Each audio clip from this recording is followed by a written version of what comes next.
Dari awal mula semenjak Nabiullah Adam diciptakan sampai saat ini, yaitu saat di mana status kita sekarang ini sebagai umat akhir zaman, yaitu umat baginda Nabi Muhammad SAW, tak luput dari sejarah kisah cerita Islami. Maka dari itu, dengan kelebihan yang ada, teruraikanlah semua sejarah kisah cerita Islami yang kami pelajari dan kami kumpulkan daripada manuskrip para ulama terdahulu.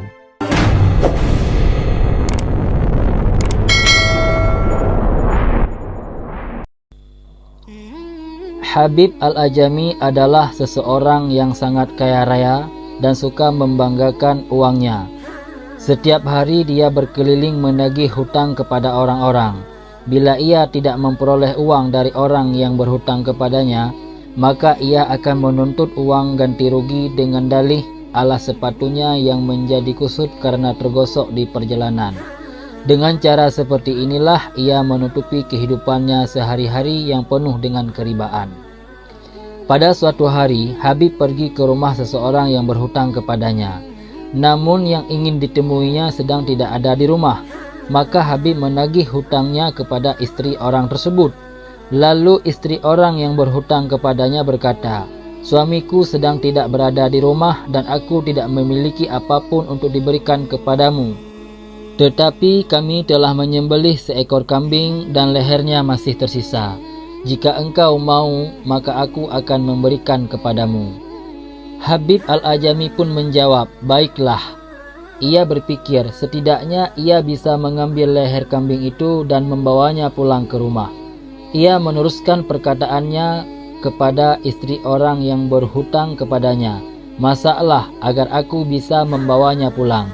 Wanita itu pun berkata, "Aku tidak memiliki apapun untuk memasaknya."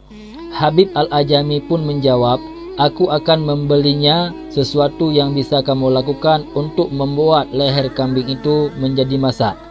Tetapi kamu harus membayar gantinya." Lalu ia pun pergi untuk membeli sesuatu tersebut.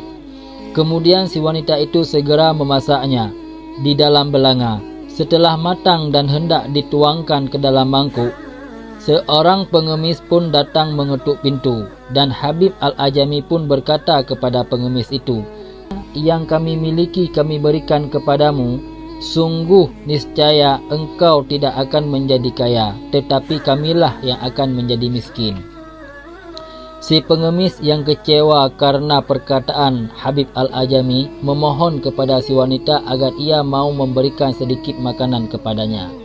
Si wanita segera membuka tutup belanga dan hendak memberikan sedikit makanan kepada si pengemis itu. Saat ia melihat, ternyata semua isinya telah berubah menjadi darah hitam. Melihat kejadian itu, wajahnya menjadi pucat ketakutan. Segera ia memanggil dan menarik lengan Habib Al-Ajami untuk memperlihatkan isi belanga itu kepadanya. Si wanita itu pun berkata, "Lihatlah apa yang telah menimpa diri kita karena ribamu yang terkutuk dan perkataanmu yang kasar kepada si pengemis itu." Melihat kejadian ini, dada Habib Al-Ajami terbakar oleh penyesalan yang tidak akan pernah padam seumur hidupnya. Habib Al-Ajami pun berkata, "Wahai wanita, bahwa sesungguhnya aku pada hari ini menyesali segala perbuatan yang telah kulakukan." Keesokan harinya, Habib berangkat menemui orang-orang yang berhutang kepadanya. Di perjalanannya ada anak-anak yang bermain. Ketika melihat Habib, mereka berteriak, "Lihatlah Habib si pemakan riba, ayo kita berlari. Kalau tidak, niscaya sungguh debu-debu tubuhnya akan menempel di tubuh kita dan kita pun akan terkutuk seperti dia." Kata-kata itu sangat melukai hatinya dan dia meneruskan perjalanannya. Kemudian dia bertemu dengan seseorang yang berhutang kepadanya. Kemudian orang itu menghindari darinya. Habib berkata, "Jangan lari, di waktu yang sudah-sudah engkaulah yang menghindar dariku. Tetapi pada saat ini akulah yang akan menghindar darimu." Kemudian Habib pulang dan dia bertobat kepada Allah dari segala perbuatannya. Di perjalanan pulang, Anak-anak masih juga bermain-main di jalan. Setelah mereka melihat Habib, mereka berteriak, "Lihatlah Habib yang telah bertobat sedang menuju kemari. Ayo kita lari, jika tidak sungguh niscaya debu-debu di tubuh kita akan menempel di tubuhnya. Sedangkan kita adalah orang-orang yang berdosa kepada Allah."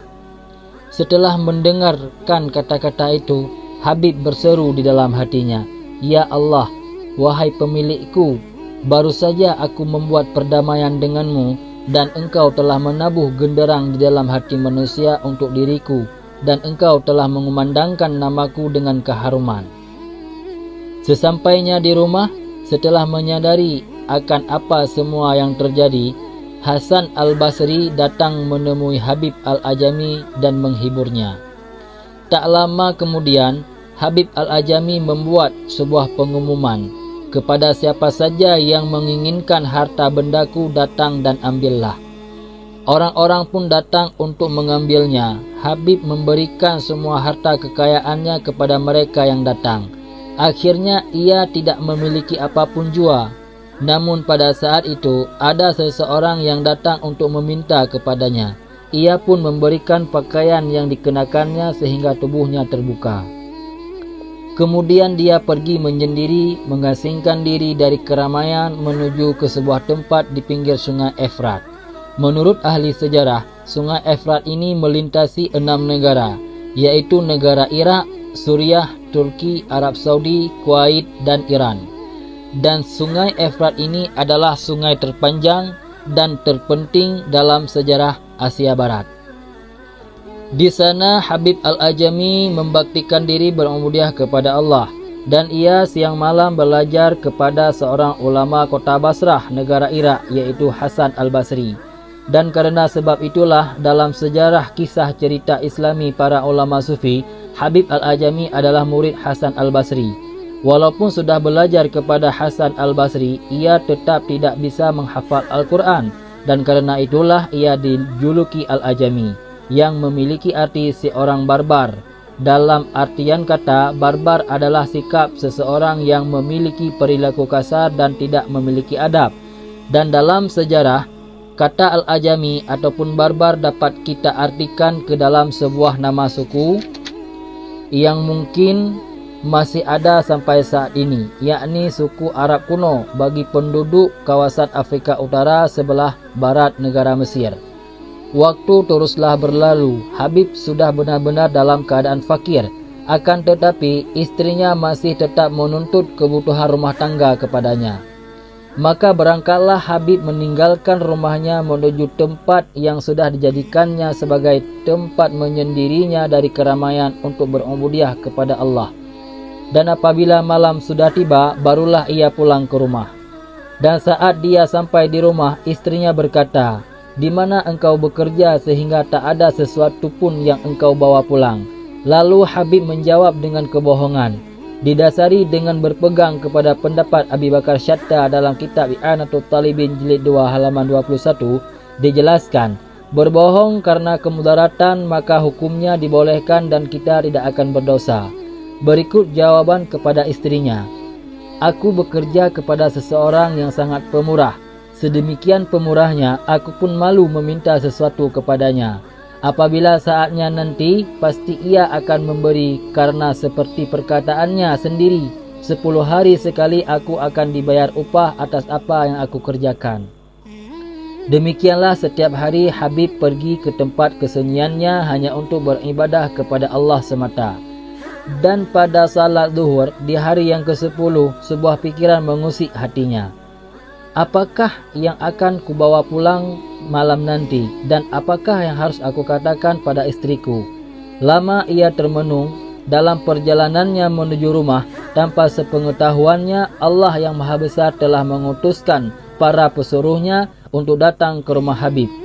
Yang seseorang membawakan gandum yang dipikul oleh keledai, yang lain membawakan seekor domba yang telah dikuliti, dan yang terakhir membawa minyak madu, rempah-rempah dan bumbu-bumbu. Semua itu mereka pikul disertai seorang pemuda yang gagah yang membawa sebuah kantong berisi 300 dirham perak. Sesampainya di rumah Habib, mereka mengetuk pintu rumahnya.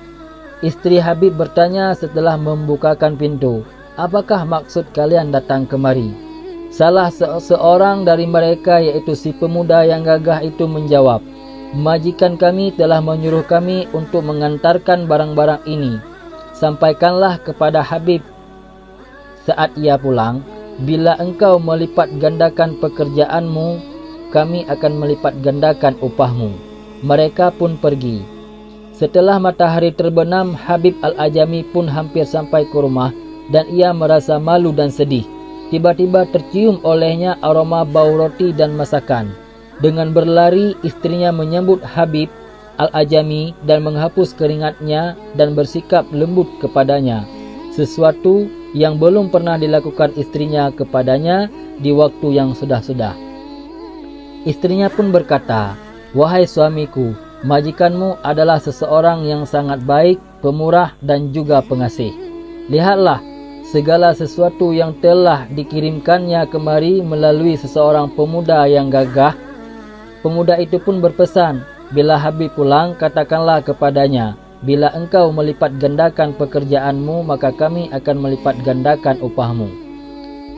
Habib Al-Ajami pun terheran-heran dan terlintas di dalam pikiran dan relung batin hatinya yang suci, "Sungguh menakjubkan, baru 10 hari aku berumudiah beribadat, sudah sedemikian banyak imbalan yang telah dilimpahkan oleh Allah kepadaku. Apa pula lah yang dilimpahkannya nanti?"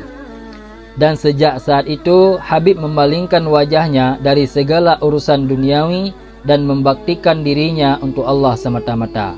Demikianlah kisah Habib Al-Ajami yang terpilih menjadi salah satu seseorang yang dicintai Allah.